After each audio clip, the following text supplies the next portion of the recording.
네, 오늘 읽은 성경 본문은 이제 성경이 다 중요하지만 특별히 중요한 이유는 이 사도행전 2장 37절에서 42절에 신약의 첫 교회가 세워진 장면을 묘사한 겁니다.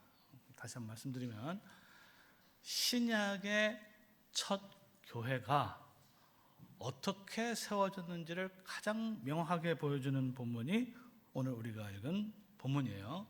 그런데 이제 우리는 교회가 하나라는 걸 믿습니다.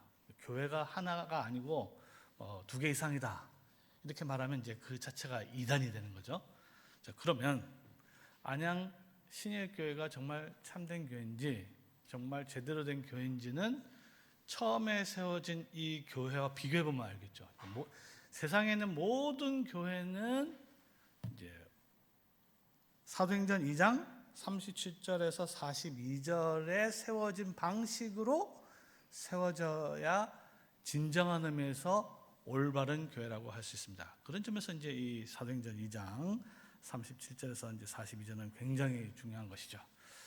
교회가 어떻게 세워지는지를 우리 2023년 첫 시작을 하면서 우리 신일교회가 정말 바르게 하고 있는지 아니면 좀 뭔가 부족한지 잘하고 있으면 뭘 잘하는지 또 부족한 것이 있으면 무엇이 부족한 건지를 잘 생각해 봐야 됩니다. 왜냐하면 제가 교회사를 전공하고 있지만 교회는 이제 역사적으로 시간을 흐르면 구약 이스라엘 역사도 마찬가지지만 이렇게 잘 나가다가 어느 순간에 시간이 지나면 하나님의 말씀 기준에서 조금씩 벗어진 경우가 굉장히 많습니다. 특별히 교회 수가 늘어나고 성도 수가 늘어나고 역사가 더 오래되면 오래될수록 이렇게 그와 같은 위험이 커지는 거죠. 그럴 때마다 어디로 돌아가야 되냐? 처음으로 돌아가자. 이건 초대교회로 돌아가자, 처음으로 돌아가자, 또는 원천으로 돌아가자, 또 성경으로 돌아가자. 이제 이렇게 이야기할 수가 있는데, 자, 그러면 이 첫 신약교회, 어머니 교회라고 하시죠. 이 어머니 교회가 어떻게 세워졌는지를 좀 성경을 통해서 오늘 우리가 이제 이 본문만 읽었지만 그 앞에 있는 중요한 본문을 통해서 한번 생각해 보고자 합니다. 왜냐하면 교회라는 것이 하늘에서 뚝딱 떨어져서 탁 생기고 그런 거 아니잖아요. 예수님께서 오셔서 어떤 과정을 거쳐서 하나씩 교회를 세운지를 한번 살펴보겠습니다. 이 교회와 관련된 가장 중요한 본문은 사실 이제 마태복음 16장 18절 아주 중요한 본문이죠. 베드로에게 예수님께서 이렇게 물었습니다. 제자들에게 먼저 물었죠. 사람들이 나를 뭐라고 하냐? 예수님을 누구라 하느냐? 이거 굉장히 중요한 거죠. 예수님을 똑바로 믿어야 이제 구원을 받잖아요, 그렇죠? 자, 거기에 대해서 여러 가지 답변이 있습니다. 어떤 답변이 있죠? 사람들은 선지자다, 엘리야다, 세례요한이다. 딴 사람 필요 없고, 딴 사람 세상 사람이야 그렇게 말을 하든 상관없이 너희는 그렇죠? 너희는 각자 여러분들 각자 마음속에 답이 있겠죠. 너는 나를 누구라 하느냐? 정확하게 말하면 누구라고 말하느냐? 누구라고 고백하느냐 이 뜻입니다. 누구라고 말하느냐? 말하는 거 중요합니다. 예수님이 누구라고 다른 사람한테 확실하게 말하느냐? 그때 이제 베드로가 아주 중요한 답을 하죠. 뭡니까? 여기서 주는 당신은 이면데 주는 그리스도시요 살아계신 하나님의 아들입니다. 자, 이거는 여러분 다 아신 답변이죠. 자, 그러면 예수님이 주가 되시고 또 그리스도가 되시고 하나님의 아들입니다. 또 아들 나왔죠. 마태복음에서 중요한 단어가 뭐라 그랬어요? 아들이라 했죠. 아들. 자, 그런데 베드로의 고백 자체가 틀린 게 아니라 맞습니다. 그렇죠? 맞죠?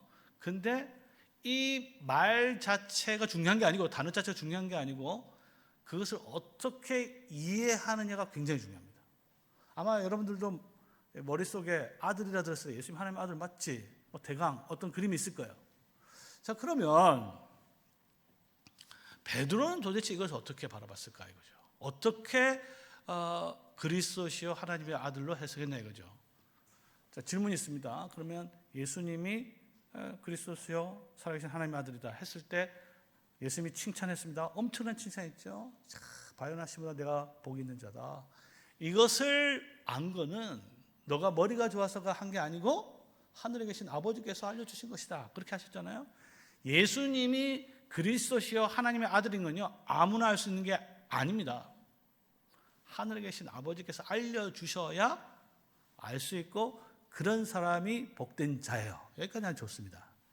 자, 그러면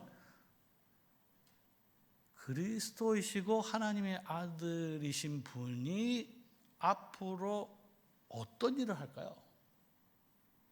무슨 일을 해야, 어제도 이제 하나님의 아들에 대해서 우리가 막 배웠잖아요. 그렇죠? 하나님의 아들을 어떻게 사느냐에 대해서 어제 설교 참석하신 분은 기억이 나시겠지만, 그럼 이 아들이, 그리스도시여 하나님의 아들이 뭘 하는 사람이냐? 라고 했을 때 예수님께서 아주 중요한 답을 가르쳐 주셨죠. 뭐죠? 내가 이 반석 위에 내 교회를 세우리라. 이게 이제, 그러면 그리스도시여 하나님의 아들이 해야 하는 일이 뭐냐? 할 일이 뭐냐? 그래서 뭐예요? 반석 위에 내 교회를 세운다. 내 교회. 자, 근데 이제 우리 이 약속은 이 예수님께서 약속이죠. 약속. 할 것이다. 할 것이다. 베드로도 믿었는데, 자, 근데 이제 이게 도대체 뭐냐에 대해서 또 생각을 더 해봐야 되는 거예요. 예수님은 내 교회를 세운다 했습니다. 내 교회. 교회 가장 중요한 게 그거죠.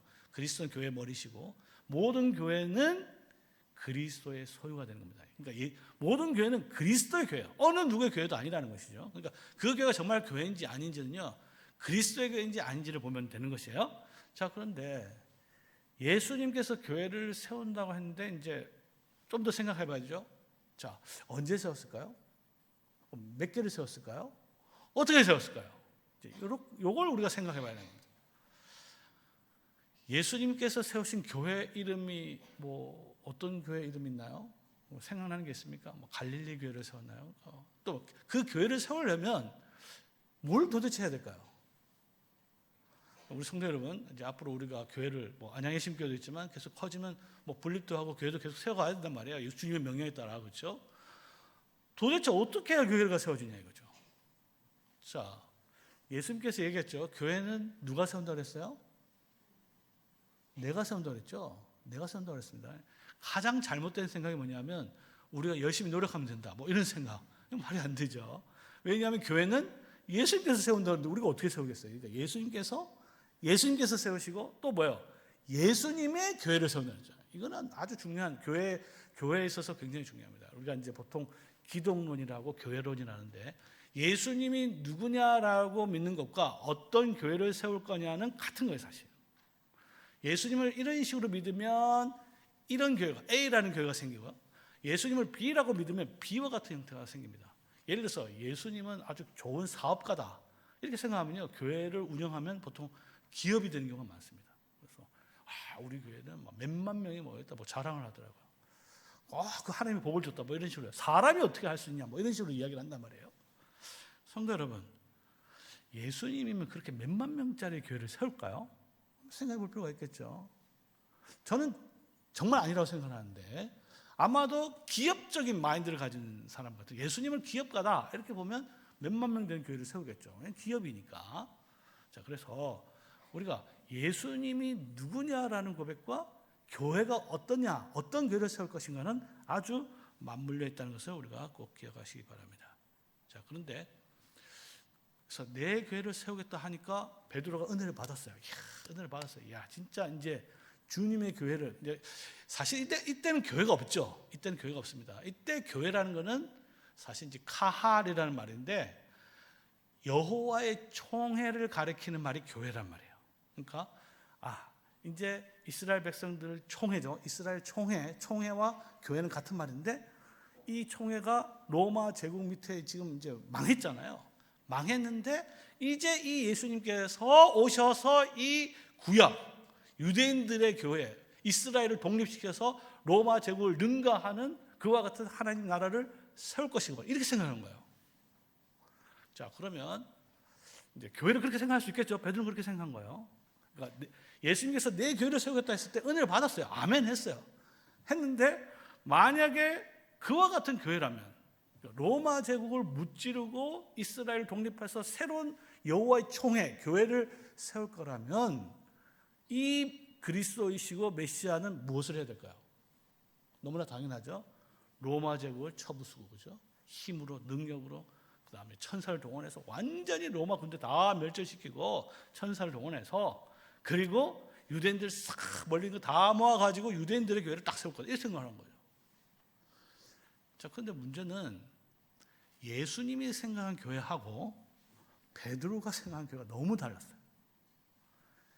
예수님이 생각한 교회는 어떤 교회냐? 오늘 제가 새벽에도 얘기했지만 유대인끼리끼리의 교회가 아니에요. 끼리끼리의 교회가 아니라, 유대인들만의 교회가 아니라, 부자들만의 교회도 아니고, 가난한 자들의 교회도 아니고, 유대인과 이방인, 강한 자와 약한 자, 남자, 여자, 모든 사람이 차별 없이 하나의 공동체를 만드는 그 교회를 생각한 거예요. 완전 다르죠? 자, 그러면 만약에 그와 같은 교회를 만들려면 이 그리스도시요 메시아는 무엇을 해야 될까요? 교회를 세우기 위해서 도대체 뭘 해야 될까요? 예수님은 이렇게 약속한 다음에 내가 내 교회를 세우기를 하고 나서, 사실 어떻게 보면 저는 그래도 교회 하나를 개척하고 이제 두 개를 시도하고 있는데, 적어도 저는 하나 아니면 두 개를 개척했는데, 아무리 성경을 봐도 예수님은 교회를 개척했단 말이 이제 안 나온단 말이에요. 자, 그런데 예수님은 그 다음에 뭐라고 이야기했냐면, 그때서 비로소 뭐에 대해서 얘기하느냐? 뭡니까? 십자가에서 해받으시고 고난받으시고 부활할 것을 그때부터 가르치기 시작한 거예요. 그러니까 그리스도시요 하나님의 아들은 교회를 세우기 위해서 차별 없는 새로운 하나님의 나라를 건설하기 위해서 반드시 뭘 해야 됩니까? 십자가에서 죽으시고 부활하셔야 되는 거죠.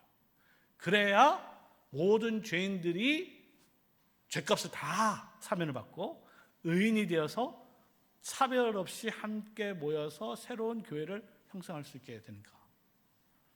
자, 이렇게 교회를 이렇게 내가 앞으로 교회를 세울 것이다 약속했잖아요. 근데 앞으로 교회를 세우기 위해서 무엇을 할 것인가? 앞으로 내가 십자가에서 고난받고 부활할 것이다, 딱 이 이야기를 했어요. 하니까 베드로가 어떻게 태도가 완전히 바뀌죠. 어떻게 바뀝니까? Never, 절대 안 된다. 거기 이제 예수님을 갖다 책망. 베드로가 나이가 많았거든요. 그러니까 예수님 막 책망까지 하면서 말도 안 되는 소리. 내가 결단코 이 일이 일어나지 하도록 막겠다, 뭐 이런 식으로 이야기를 했어요. 사실은 뭐 제가 만약에 예수님 같았으면 정말 감동이 됐겠죠. 야, 3년 동안 수제자 베드로 제자 한 명 확실하게 길렀다, 그죠? 예수님을 위해서 목숨이라도 박자. 예수님이 돌아가시면 절대로 막겠다는 거 아니에요, 그렇죠? 어디, 그죠? 자, 그러면 베드로는 왜 그렇게 생각했냐면요, 베드로는 하나님의 아들은 죽으면 돼야 안 돼요? 죽으면 안 되는 거죠. 하나님의 아들이 죽으면 어떻게 하나님 나라가 건설될 수 있느냐? 지금 로마 제국에 맞서서 메시아를 모시고 내가 그거 힘을 협력해가지고, 그죠? 사람들 끌어모아가지고 대적을 해서 예루살렘 가서 새로 나라를 세웠는데, 다른데 따랐던 메시아 그리스도가 죽는다? 그것도 십자가에서 죽는다? 이게 말이 안 되는 거예요. 절대 받아들일 수 없는 거예요. 그렇기 때문에 베드로는 목숨을 걸고 그 일을 막으려고 했던 겁니다. 거기에 대해서 예수님께서 뭐라고 말했어요?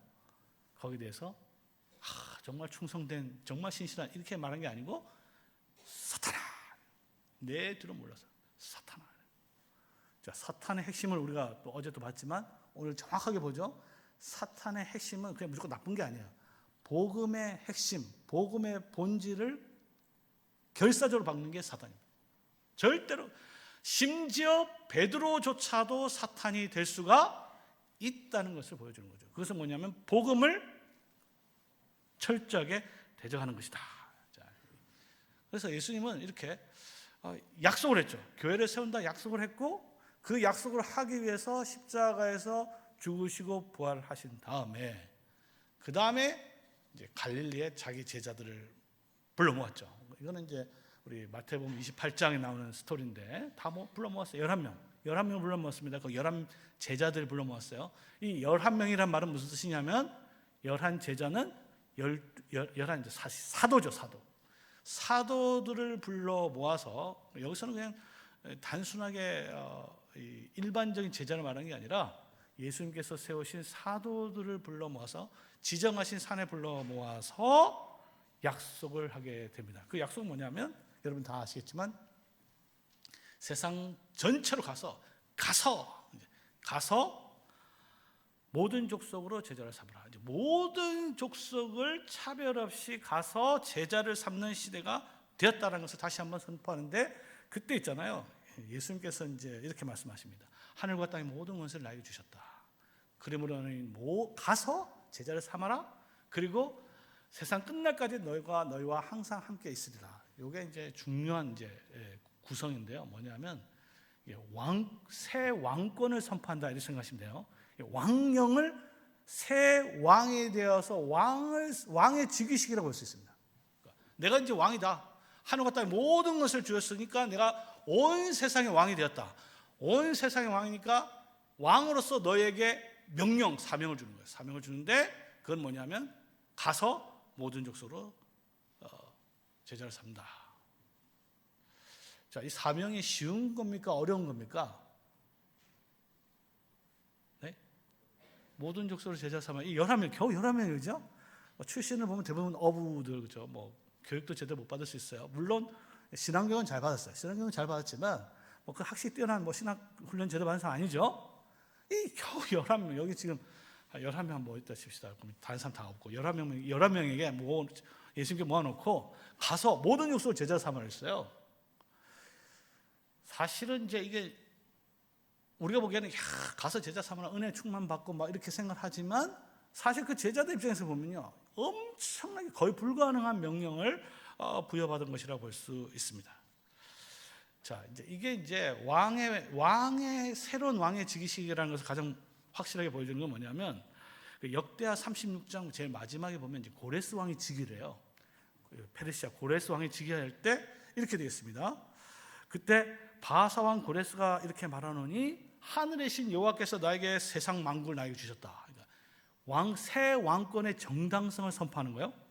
그리고 명령하여서 유다 예루살렘에 가서 성전을 건축하라. 그래서 성전을 건축하라.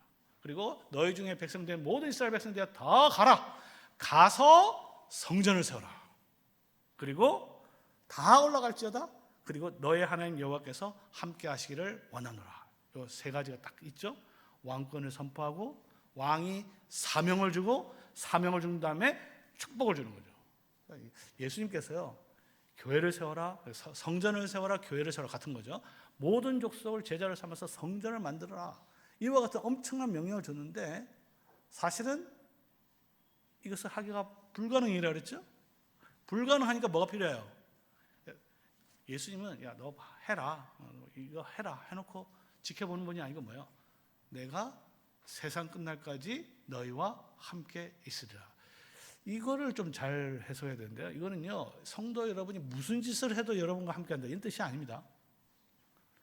이거는 예수님께서 예수님께서 모든 족속으로 제자를 삼아서 성전을 만들라는 그와 같은 명령을 할 때, 불가능한 명령을 할 때 우리 주님께서 항상 그들과 너희와 함께 하실 것이라는 것을 약속하신 거예요. 그러니까 이제 시대가 완전히 바뀐 거죠. 자, 이전에는 교회라는 것은 가나안 땅에만 있었습니다. 가나안 땅. 지리적으로 가나안 땅에만 있었죠. 가나안 땅입니다. 그리고 누가 그 백성이 될 수 있어요? 오직 할례 받은 자, 유대인들만 될 수 있었습니다. 그리고 할례 받은 자는 뭘 공부를 하느냐? 모세 율법을 받는 거예요. 이게 옛 교회입니다. 옛 교회. 이거는 철저하게 유대인들만의 교회예요. 자, 근데 신약의 교회는 다르죠. 신약의 교회는 누구나 모든 사람이 차별 없이 교회가 될 수 있어요. 교회가 되기 위해서는 이제는 더 이상 할례가 필요 없는 거죠. 이제 할례. 여러분 중에서 할례 받는 거 없잖아요. 할례 받는 거 없죠. 그러면 모든 사람이 교회의 회원, 하나님 백성이 되기 위해서는 뭐가 필요하냐? 세례가 필요한 거예요. 세례. 그래서 아버지와 아들과 성령의 이름으로 세례를 주고, 거기서 세례가 나옵니다. 삼위 하나님의 이름으로 세례를 받아서 그 다음에는 이들이 이전에는 모세율법을 배웠지만 이제 새로운 신자들은, 새로운 백성들은 무엇을 배워야 되느냐? 그것은 바로 내가 너희에게 분부한 모든 것이야. 내가 너희에게 분부한 모든 것. 즉 나는 누구죠? 예수님이죠. 너희는 누구예요? 그럼 너희. 우리 성도님들이 성경 읽을 때 좀 헷갈리지 않은 게 이게 중요해요. 너희 할 때 우리가 하면 곤란하죠. 여기서 말하는 너희는 아까 제가 말했죠. 11명 뭐죠? 사도들에게 분부한 모든 것. 사실 이것은 성경의 모든 가르침이라고 볼 수 있습니다. 이 사도적인 모든 가르침을 잘 체계적으로 요약해서 정리한 게 우리 장로교회는 웨스트민스터 신앙고백서고 대소요리문답이 되는 것이죠. 이게 바로 사도적 전승, 사도적 가르침이에요. 모든 것을 자기 좋아하는 것만 보는 게 아니라 모든 것을 가르쳐야 뭐가 되냐면 제자가 되는 거예요. 하나님의 교회와 성전이 되는 겁니다. 자, 이렇게 이제 예수님께서 약속과 또 축복을 하셨어요. 한 다음에 이제 그다음부터는 예수님께서 교회를 갖다 이제 같이 제자들과 뭐 교회 개척을 해야 될 거 아니에요. 그렇죠? 근데 어떻게 했습니까? 예수님 어떻게 하셨어요? 자, 우리가 사실 이제 사도행전과 마태복음 28장이 굉장히 멀리 떨어져 있는데 이거 여러분 이제 원래는 같이 붙었다 생각하면 좋죠. 왜냐하면 거의 같이 붙은 이야기잖아요. 그렇죠? 그래서 예수님께서 이와 같이 지상명령과 축복을 준 다음에 하신 일이 뭐냐 하면은 제자들과 열심히 교회를 개척할 것 같은데 그렇게 하지 않았죠. 그게 이제 우리가 이제 사도행전 1장을 좀 볼 필요가 있습니다. 이제 사도행전 1절 온 거예요. 그러니까 베드로가 예수님에 대한 고백을 한 다음에 그 고백에 근거해서 약속을 했죠. 약속을 하고 나서 예수님께서 앞으로 교회를 세우기 위해서 참된 교회죠. 신약의 교회를 세우기 위해서 죽으시고 부활하시고 부활하신 다음에도 여전히 이제 그 교회를 세우는 사명을 제자들에게 내가 세운다고 하셨잖아요. 근데 이 내가 세운다는 게 예수님이 뭐 그냥 교회 개척하나 보다 이렇게 생각한 게 아니라 부활하시고 나서 그 사명을 사도들에게 11사도들에게 명령하신 것을 알 수 있는 거죠. 그럼 이제 사도들이 그 작업을 이제 교회를 세우는 작업을 이제 하는 거죠. 자, 하는 건데 그래서 예수님과 같이 하나 보다 이렇게 생각을 했는데 예수님이 그 다음에 어떻게 했습니까? 하늘로 가버렸죠. 야, 이거 진짜 아니 뭐 교회 세운다 해놓고는 가버리면 이거 어떻게 되냐? 자, 왜 가야 되느냐? 이런 것을 우리가 한번 생각해 보고자 합니다. 성도 여러분, 이제 우리가 사도행전 2장 37절에서 43장은 신약 교회가 세워진 거죠. 세워진 바로 그 현장입니다. 그 앞에 1장, 2장을 우리가 보면요, 교회가 직접적으로 세워지기 직전에 어떤 일이 일어난지를 한번 잘 살펴볼 필요가 있습니다. 그렇죠? 사도행전 1장이죠. 사도행전 1장. 여러분 우리 성도님들이 뭐 사도행전 잘 모른다 하더라도 적어도 1장에 내는 스토리는 좀 알 거예요. 자, 1장에 두 가지 중요한 사건이 있습니다. 두 가지. 아마 하나는 기억할 거예요. 근데 두 가지는 알지만 답을 못할 수 있는데, 자, 첫 번째는 뭡니까? 그렇죠. 첫 번째는 예수님께서 승천하신 거죠. 자, 두 번째는 뭐죠? 성령 강림의 2장입니다. 자, 마띠아를 선출한 게 있어요. 마띠아. 왜 도대체 마띠아를 왜 선출을 하냐? 이것도 한번 생각해 보죠. 성령 강림하기 직전에 성령께서 오신 거 굉장히 중요합니다. 당연히 성령께서 강림하기 직전에 예비한 것이 뭐냐면 그리스도께서 40일째 되는 날 승천한 거죠. 그리고 10일 뒤에 성령께서 오시잖아요. 승천하시고 그 다음에 직분을 사도의 직분을 온전하게 하는 것을 보게 됩니다. 자, 그럼 여기서 이제 우리가 중요한 것을 하나 알 수 있죠.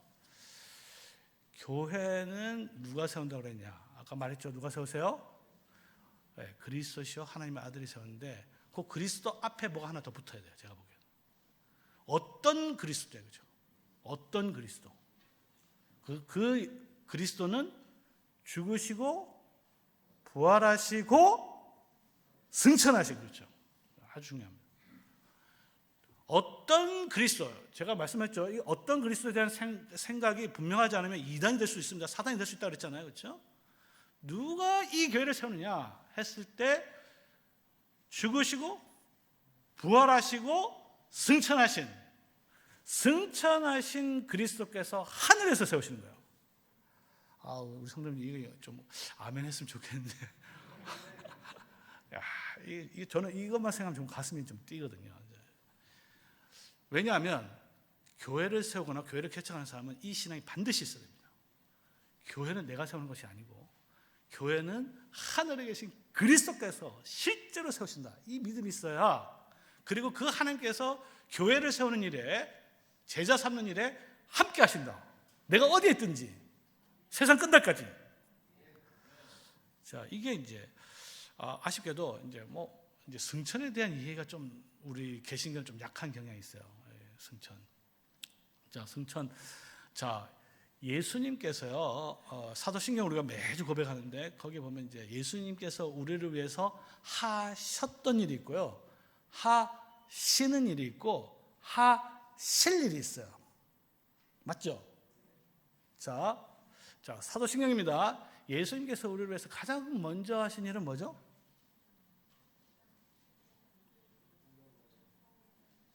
잘 모르시는 것 같은데 태어나셨어요. 어디서 태어나시죠? 아니, 잘 모르시네, 이상하게. 처음으로 하시는 태어나신 일 아닙니까? 제가 사도신경 제가 틀렸나요? 아니, 맞나요? 맞죠? 확실하죠? 처음에 하신 일은 성령으로 잉태하신 겁니다. 첫 번째 한 일. 두 번째 한 일은 뭐예요? 네? 고난을 받으셨다. 두 번째죠. 두 번째 고난 받으셨다. 맞죠? 세 번째는 뭐예요? 십자가에 못 박히셨다. 네 번째는 제가 알기로는 죽으셨던데요. 목사님이 이상하게 사도신경을 잘 모르시는 것 같아요. 제가 틀린 건지 아닌지 모르겠는데. 자, 맞습니까? 죽으신 다음 그 다음 뭐죠? 부활이 너무 장사되신 걸로 알고 있는데 제가 틀리네. 자꾸 틀리니까. 전 제가 틀린 것 같아서. 자, 우리가 예수님께서 우리를 위해서 무엇을 하셨는지를 분명히 아셔야 됩니다. 처음에 뭐예요? 태어나셨다, 성육신 하셨다, 고난 받으셨다, 십자가에 못 박히셨다, 죽으셨다, 장사되셨다. 사실 그 다음에 이제 음부에 내려가셨다도 있습니다. 우리는 이제 빠져 있긴 하지만 어쨌든 그 다음에 뭐예요? 그 다음에 부활하셨다. 그 다음에 승천하셨다. 여기까지가 하셨다. 여기까지가 우리가 예수님에 대해서 우리가 무엇을 했는지 정확하게 알아야 됩니다. 자, 그럼 제일 처음에 하신 일은 뭐라 했어요? 제일 마지막에 하신 일은 뭐예요? 자, 그러면 왜 태어나심과 승천이 처음이냐 마지막인지 알 수 있겠죠. 뭐예요? 태어난 건 뭐냐면 예수님께서 하늘에서 땅으로 내려오신 거예요. 승천은 뭐예요? 땅에서 하늘로 내려오는 거예요. 이게 그리스도의 구속의 완성을 보여주는 거예요. 그러니까 예수님께서 땅에 내려오셔서 고난받으시고 십자가에 못 박으시고 죽으시고 모두 장사되시고 음부에까지 내려가시고 하늘에 오르신 것까지가 우리를 위해서 무엇을 하셨다. 그럼 지금은 뭘 하고 계십니까?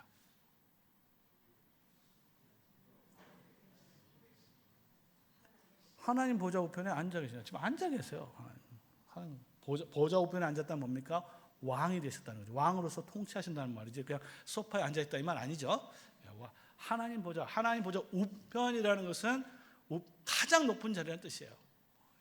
하나님보다 어떻게 보면 높은 자리라고 볼 수 있죠. 우편에 가장 높은 자리에서 지금도 우리를 위해서 다스리고 제사장 역할을 하고 계시고, 그다음 앞으로 하실 일은 산자와 죽은 자를 심판하러 오실 겁니다. 자, 그러면 우리 주님께서 그리스도께서 교회를 위해서 하셨던 일이 처음은 태어나신 것이고 하늘에서 땅으로 내려오셨고, 마지막에 하시는 일은 땅에서 하늘로 올라가신 겁니다. 이 마지막 사건을 정확하게 이해를 하고 있어야 교회를 세울 수 있는데, 왜냐하면 교회는 누가 세우느냐? 승천하신 그리스도께서 하늘에서 세우는 거, 땅에서 세우는 거 아니에요.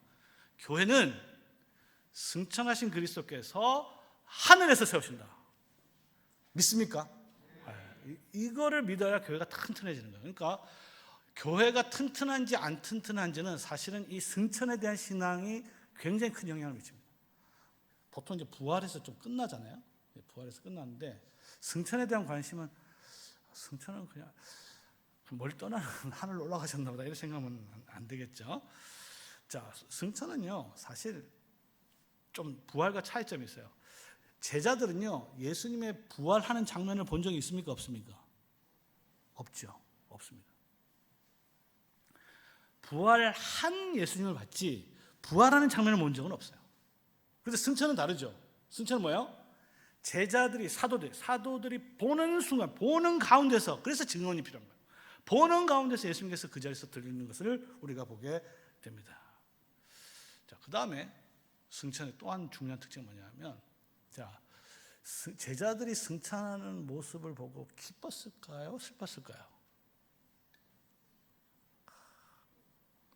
자, 이거는 좀 쉽게 성경을 잘 아는 분은 좀 맞출 수 있는데, 예수님이 떠나가니까 예수님 가지 마세요. 이제 가면 언제 옵니까? 이렇게 이별의 장면일까요? 자, 누가복음 24장 52절에 보면 제자들이 예수님의 승천을 보고 크게 기뻐했다.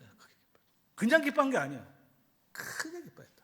누가복음에 보면 크게 기뻐한 게 두 가지가 있어요. 그건 뭐냐면 예수님이 태어난 그 소식을 큰 기쁨에 좋은 소식이란 말이에요. 예수님께서 하늘에서 내려온 것도 큰 기쁨이고요.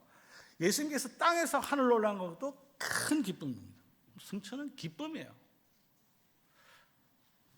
제자도 정말 기뻐했을까? 기뻐했어요. 그럼 왜 기뻐했는지 이게 중요하죠. 왜 기뻐했을까요? 도대체 예수님께서 하늘로 올라가는 거, 와, 저 같으면 무섭기도 하고 막 떨어지지 않을까 이 생각도 들고 들 건 아니에요. 아니면 어떤 사람은 이제 영원히 가는 건가? 다시 오는가?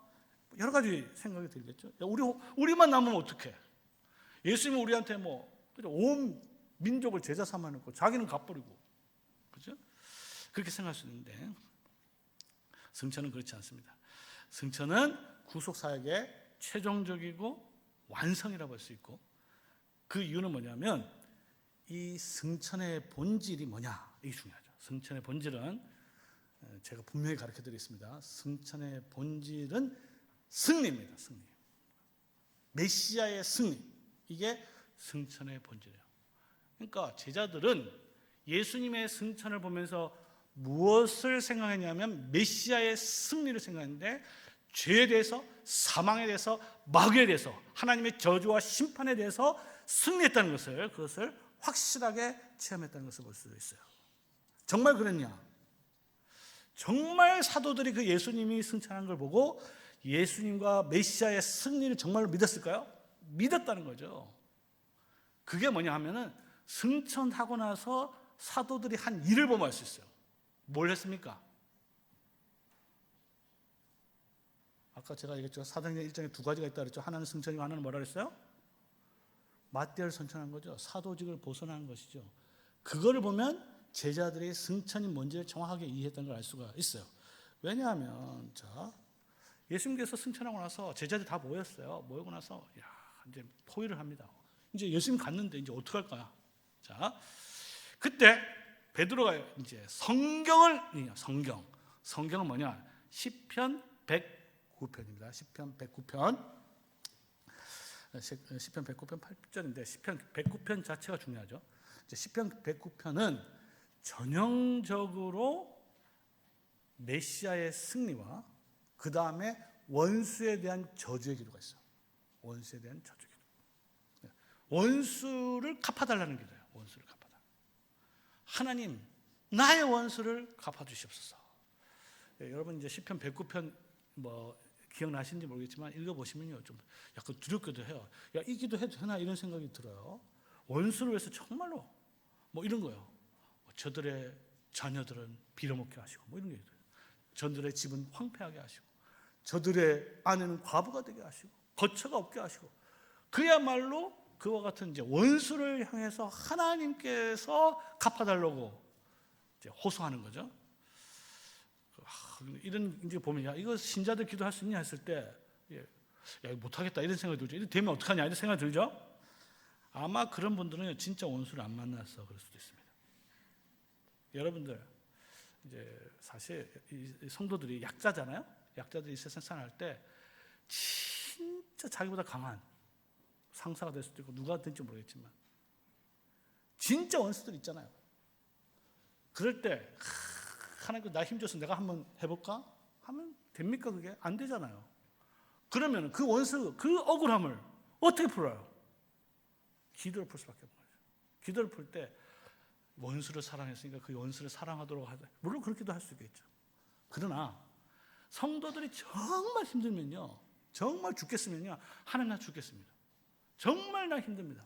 저 사람 도저히 감당할 수 없습니다. 내가 원수 갚고 싶으면. 근데 인간은요, 원수를 갚을 수가 없어요. 왜냐? 정당하게 갚을 수가 없습니다. 왜냐하면 눈 하나를 빼면요, 두 개를 빼지, 세 개 있으면 세 개까지 다 뺄 거야. 아마. 그게 인간이에요. 인간은 절대 정의롭게 원수를 갚을 수 없습니다. 그러니까 하나님께 호소하는 거예요. 하나님께 호소해서 하나님, 정의로우신 하나님께서 이 원수를 갚아달라. 그게 이제 여러 가지가 있는데 그 기도 중에 뭐가 있냐면 바로 그거죠. 저들의 집이 황폐하게 하시고, 그 다음에 중요한 게 뭐냐면 저들의 직분을 타인이 취하게 하소서. 이 말씀을 응하게 하기 위해서 직분자를 선출하는 거예요. 자, 그럼 이렇게 되는 겁니다. 그러니까 메시아가 승리를 했어요. 근데 원수가 뭘 했냐면, 원수가 그 귀중한 사도직을 훔쳐간 거예요. 누가 훔쳐갔습니까? 가룟 유다가 훔쳐갔잖아요. 가룟 유다가 훔쳐가가지고 가룟 유다가 죽어버렸잖아요. 그럼 이걸 어떻게 해야 되느냐? 그런데 메시아가 예수 그리스도께서 승천해서 승리를 했으니까 그 승리가 우리에게 적용이 되는 거예요. 예수 그리스도의 승리가 적용이 된 게 뭐냐면 직분입니다. 내일 수요일 날 또 직분에 대해서 좀 이야기하겠지만, 직분에 대한 이해가 굉장히 중요하죠. 교회가 세워지기 위해서 예수님께서 무엇을 준비하는지 잘 보시기 바랍니다. 신앙 고백을 준비했어요. 그렇죠? 그 다음에 승천에 대한 것이 확실하고요. 그 다음에 직분을 주님께서 준비시킨 것을 보게 됩니다. 그래서 이 시편 109편을 인용하면서 메시아의 승리가 우리에게 적용이 돼야 한다고 말하면서 베드로가 이야기하면서 직분자를 제비를 뽑는다는 하나님께서 직접 수단으로 뽑으셨다는 겁니다. 이걸 가지고 우리도 뭐 장로 투표할 때 제비 뽑자 이렇게 하면 곤란한 거예요. 이 사도를 뽑을 때 사용한 방법을 사도와 장로는 완전히 다른 거거든요. 근데 성경을 갖다 그런 식으로 문자적으로 적용시키면 굉장히 위험할 수 있습니다. 자, 사도직이 이제 회복이 됐어요. 마띠아가 선출되었습니다. 자, 근데 그 사도의 자격은 있죠. 자격은 정했죠. 자격은 뭐냐면 아까 얘기했지만 예수 그리스도의 사역, 죽으심과 해받으심부터 부활할 때까지 직접 목격한 사람들 중에서 선출하게 됩니다. 왜냐하면 사도의 가장 중요한 일은 뭐냐면 예수 그리스도의 죽으심과 부활과 승천을 직접 증언할 사람이기 때문입니다. 자,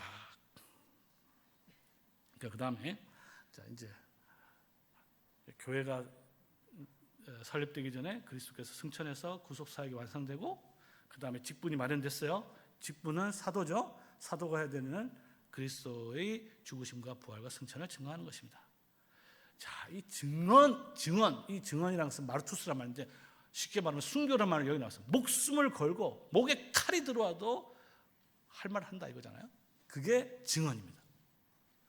담대한 능력이 필요하죠. 이 능력이 필요하기 때문에 10일 뒤에, 승천하고 나서 10일 뒤 오순절 날 성령님께서 강림하신 거예요. 자, 근데 성령께서 강림하셨을 때 이제 여러 가지 현상이 많이 있는데, 그 중에 이제 주목받는 것 중에 하나가 이제 방언인데, 우리 방언에 대해서는 뭐 여러 가지 말할 수가 있겠지만, 적어도 사도행전 2장을 보면요, 그 방언의 의미를 잘 이해할 필요가 있습니다. 우리가 보통 방언하면 방언 기도를 좀 생각하기 쉬운데, 적어도 사도행전 2장은 방언 기도가 아니고 방언으로 설교하는 거예요. 방언으로 설교하는 거예요. 왜 그럼 이때 하필 이때 필요하냐? 자, 예수님께서 지상 명령할 때 모든 족속으로 제자를 삼아라 그랬어요. 만약에 오늘 저희 11명 모아놓고 모든 족속으로 제자를 삼아라 이렇게 명령을 줬으면 내일부터 당장 뭐 해야 될까요? 내일부터 당장 우리 최 집사님은 베트남 학원 배우고, 그다음 김 집사님은 중국어 학원 배우고, 러시아 배우고, 그다음 아랍 배우고, 그래야 될 거 아니에요, 그렇죠? 안 그래요? 모든 족속으로 다 제자를 삼아야 되니까. 그런데 그럴 필요가 없었어요. 왜? 오순절날 하나님께서 각지에 유대인들과 경건한 이방인들, 이제 개종한 사람들을 말합니다. 개종한 이방인들 다 오순절날 예루살렘을 다 모았어요. 문제는 뭐예요? 말이 안 통하잖아요. 말이 안 통.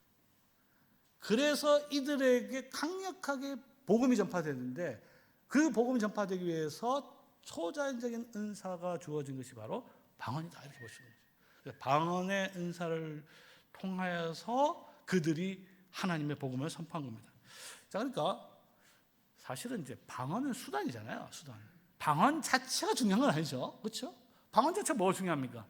방언으로 말을 하면 그 말 내용이 더 중요한 거죠. 사실 뭐라고 얘기하느냐 도대체. 만약에 그게 뭐 아무 내용이 없으면 그 방언을 하는 건 아무 의미가 없는 거죠. 만약에 거짓이면 더 문제가 있는 것이고. 그러니까 방언으로 말을 했는데 무엇을 말했냐? 거기 보면 사도행전 2장 11절에 하나님의 위대하심, 하나님의 위대한 큰 일에 대해서 이야기하기를 시작했습니다. 이제 그게 이제 성령님께서 임하셔서 방언을 통해서 큰 일을 이제 막 복음이 말씀이 전파되는 것이죠. 자, 그래가지고 이제 방언을 하게 되는데 중요한 것은 이제 방언을 이해하니까 이게 무슨 말, 이 현상을 잘 이해하지 못하잖아요. 그러니까 사람들이 뭐라고 했습니까? 야, 쟤네들 술 취했나 이래. 쟤네들 술 취했나. 그때 베드로가 다 일어나서 이제 담대하게 증언을 하죠. 뭐라고 합니까? 지금 때가 몇 시인데 우리 술 취한 거 아니다. 이와 같은 일은 뭐냐 하면서 그 요엘서 2장에 있는 말씀을 인용하면서 말일에 하나님께서 주어질 성령에 대해서 설교를 하기 시작합니다. 그러니까 설교가 시작된 거예요. 자, 다시 한번 이야기, 순서를 다시 한번 또 이야기를 계속 해야 되는데, 그리스도께서 승천하시고 직분을 예비하시고 그 다음에 성령의 능력이 주어지고 능력 다음에 은사가 주어져서 그 은사를 가지고 복음을 전하는 거죠. 교회가 세워지기 전에 있는 과정입니다. 자, 그래서 베드로가 그 방언에 대해서 설명 내지 설교를 하게 된 거죠. 사도행전 설교가 여러 번 나오는데 그 중에 첫 설교가 바로 사도행전 2장에 베드로를 통해서 등장합니다. 굉장히 긴 설교인데 요약하면 아주 간단해요. 이제 베드로의 설교 내용이 아주 중요한데 첫 설교죠. 첫 설교인데 세 가지 요약하면 이거예요. 세 가지 아주 간단합니다. 하나님께서 너에게 그리스도를 보냈다. 그런데 너희가 십자가에 매달았다. 십자가에 못 박아 죽었다. 이게 첫 번째 대죠. 예수님을 화형시킨 거고요. 예수님을 십자가에 못 박힌 거 같습니까? 다릅니까? 예수님께서 그 당시 총이 없으니까 예수 그렇죠? 목에 매달아 죽이는 거하고 교수형하고 아니면 십자가에 매달는 거 차이가 있어. 죽이는 거 똑같았어. 형은 똑같은 거 아닌가? 이렇게 생각이 들지만 차이가 있습니까? 없습니까? 있죠. 그건 뭐예요? 나무에 매달린 자마다 저주받는 거예요. 그러니까 유대인들은 예수님을 그냥 나쁜 놈 해서 죽인 게 아니에요. 하나님의 저주를 받는 자다라고 해놓고 재판해놓고 십자가에 매달아버린 거예요. 있을 수가 없는 일이죠.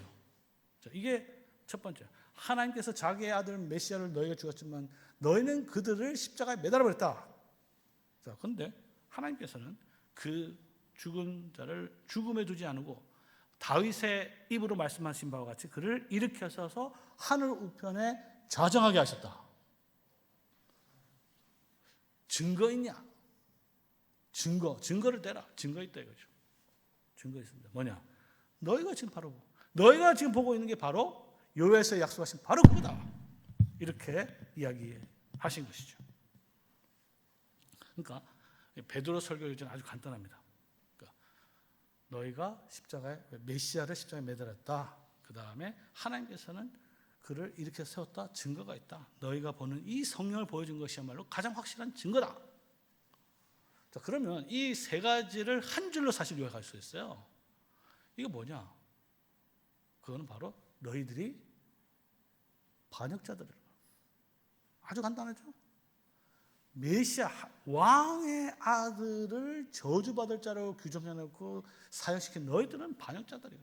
증거도 확실하다 이거예요. 자, 그러면 이 말씀을 들었을 때 성도들 오늘 본문에 나왔죠. 이 말을 듣고 마음에 찔렸다. 찔린 거죠. 너희들 반역자들이고 증거도 있고 성도 여러분, 우리 반역자들은 어떤 벌을 받는지 혹시 아십니까? 반역자들. 우리 옛날에 능지처참 이런 거 있잖아요. 능지처참 잘 모르시는 분들이 있어서 예를 들어서 소개하면, 간단히 말하면요, 산 사람을 그냥 회를 뜬다고 생각해, 죽을 때까지. 이게 능지처참이에요. 삼족을 멸하는 거죠. 그러니까 어떤 경우에라도 반역자들은 모든 공동체 전체가 왕의 심판을 피할 수가 없는 것입니다. 이게 베드로 설교의 핵심이에요. 너희들은, 그러니까 결국 마음에 찔렸다는 건, 형제들을 우리가 어찌할 거? 이거는 우리는 다 죽었구나. 자, 그러면 이 반역자들에게 유일한 소망이 뭘까요? 반역자들 소망이 있습니까? 소망이 없죠. 근데 소망이 딱 하나 있습니다. 그건 뭐냐? 역사를 보면요, 그 반역자들을 왕이 어떤 경우에는 용서해 주는 경우가 있어요. 이게 소망이에요. 거의 대부분은 그야말로 능지처참에다 모든, 그죠? 삼족을 멸하고 다 완전히 그냥 씨를 말리는데, 어떤 경우에는 예외적으로 그를 용서해 주는 경우가 있어요. 그러니까 반역자들에게 유일한 소망은 왕이 용서해 주는 거예요. 그래서 베드로가 그들이 마음에 찔려서 형제들 우리가 어쩔, 우리 다 죽었구나 절망해 있을 때 베드로가 뭐라고 하였습니까? 회개하고 세례를 받으라. 그러면 너희가 용서를 받으리니. 여기서 회개와 그다음 뭐가 나와요? 세례가 나오는 거죠. 세례. 회개와 세례가 나옵니다. 세례가 나온 이유를 아시겠죠? 예수님께서 제자를 삼을 때 무엇으로 제자를 삼으라 했습니까? 세례를 주어서 제자를 삼으라 했으니까.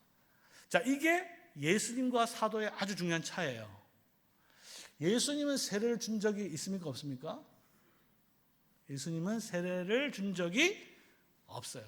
물론 이제 요한복음 보면 예수님께서 주었다 카더라 하나는, 카더라 통신이 있었어요. 실제로 준 건 아니고.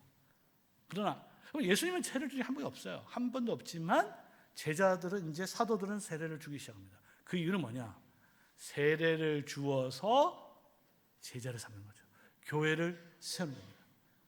이 일은 예수님께서 직접 하는 것이 아니고 예수님께서 맡긴 사도들을 통해서 그 일을 수행하고 있는 것을 보게 됩니다. 자, 세례가 처음 났어요. 세례 몇 명 받았습니까? 몇 명 받았어요? 3,000명이 받았어요. 3,000명.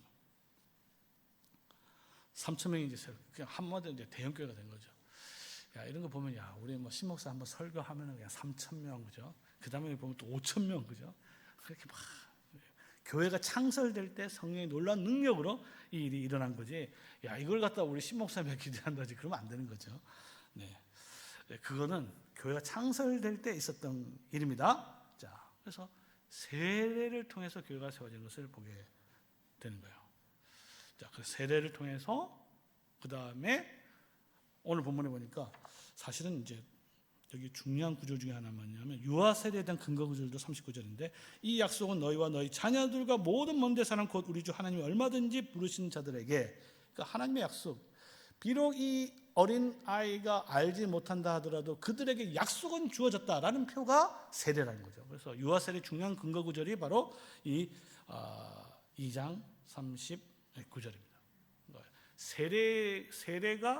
세례를 통해서 교회가 세워진 걸 알 수 있습니다. 성도 여러분, 그러니까 교회는 세례라는 수단을 통해서 교회가 세워진다는 것을 보게 되는 거예요.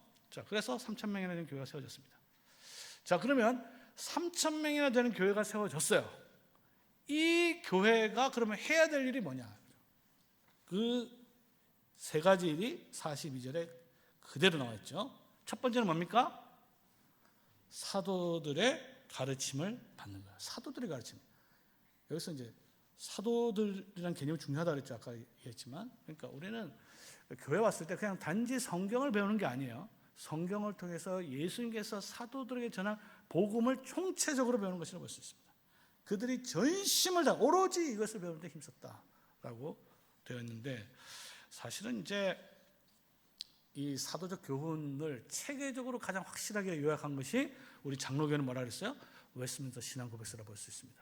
그리고 신앙고백서를 자녀에게 잘 가르쳐 주기 위해서 다시 문답형으로 정리한 것이 신앙고백서라고 볼 수 있는 거죠. 자, 그러니까 사도적 가르침, 이것은 이제 오늘날 보면은 이제 설교라고 볼 수가 있습니다. 그러니까 말씀을 설교하고 복음을 설교하는 일에 전념하였다. 성도 여러분, 그러니까 교회가 세례를 받았잖아요. 여러분 세례 받았죠? 세례를 받았으면 내가 앞으로 뭐 해야 되지? 분명한 어떤 정체성이 있었죠. 내가 이제부터는 뭐예요? 사도들의 가르침을 받아야 되겠구나. 그래서 내가 예수님의 제자가 돼야 되고 성전을 이루고 교회를 세워야 되겠다. 이 인식이 있어야 되는 것입니다.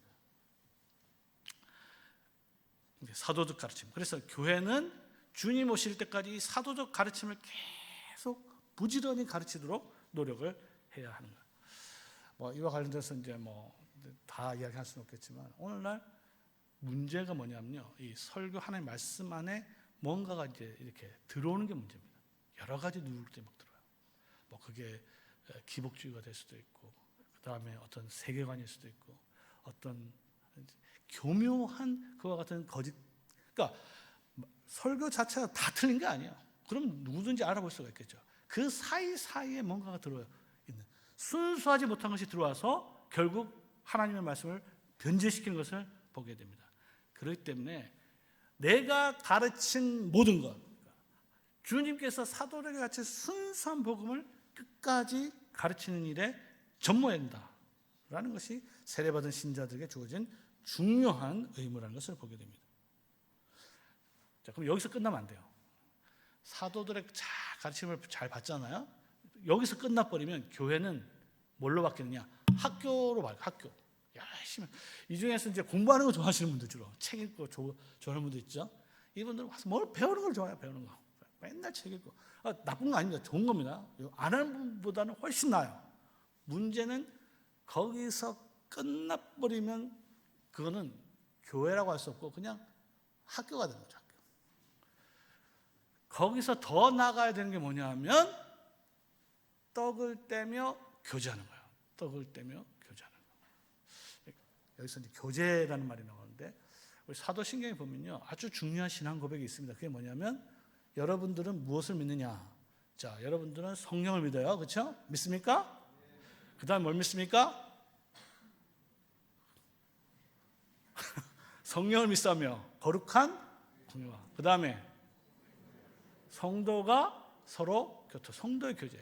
성도의 교제를 믿느냐? 근데 이제 문제는 성도의 교제가 뭐냐라는 거죠. 여기서 말하는 성도의 교제가 그냥 커피숍에 맞춰서 그냥 식사하고 이런 걸 말할까요? 아니면 남자들은 이제 모여가지고 등산 가고 이런 거, 축구하고 스포츠 이런 걸 말할까요? 자매님들 모여서 수다 떠는 이런 걸 서로 나누고 이런 걸 말할까요? 물론 이것도 중요한 교제입니다. 굉장히 중요한 거예요. 그러나 본질적인 건 아니죠. 본질적인 건 뭐냐? 본질적인 거는 떡을 떼는 거예요. 떡을 떼는 거. 이 점에 있어서 오늘 한국교회는 좀 많이 약화된 측면이 있습니다. 여기서 떡을 뗀다라는 말은 전문적인 용어예요. 그러니까 떡을 뗐고 나니까 떡을 뗐다. 이렇게 보면 안 되고요.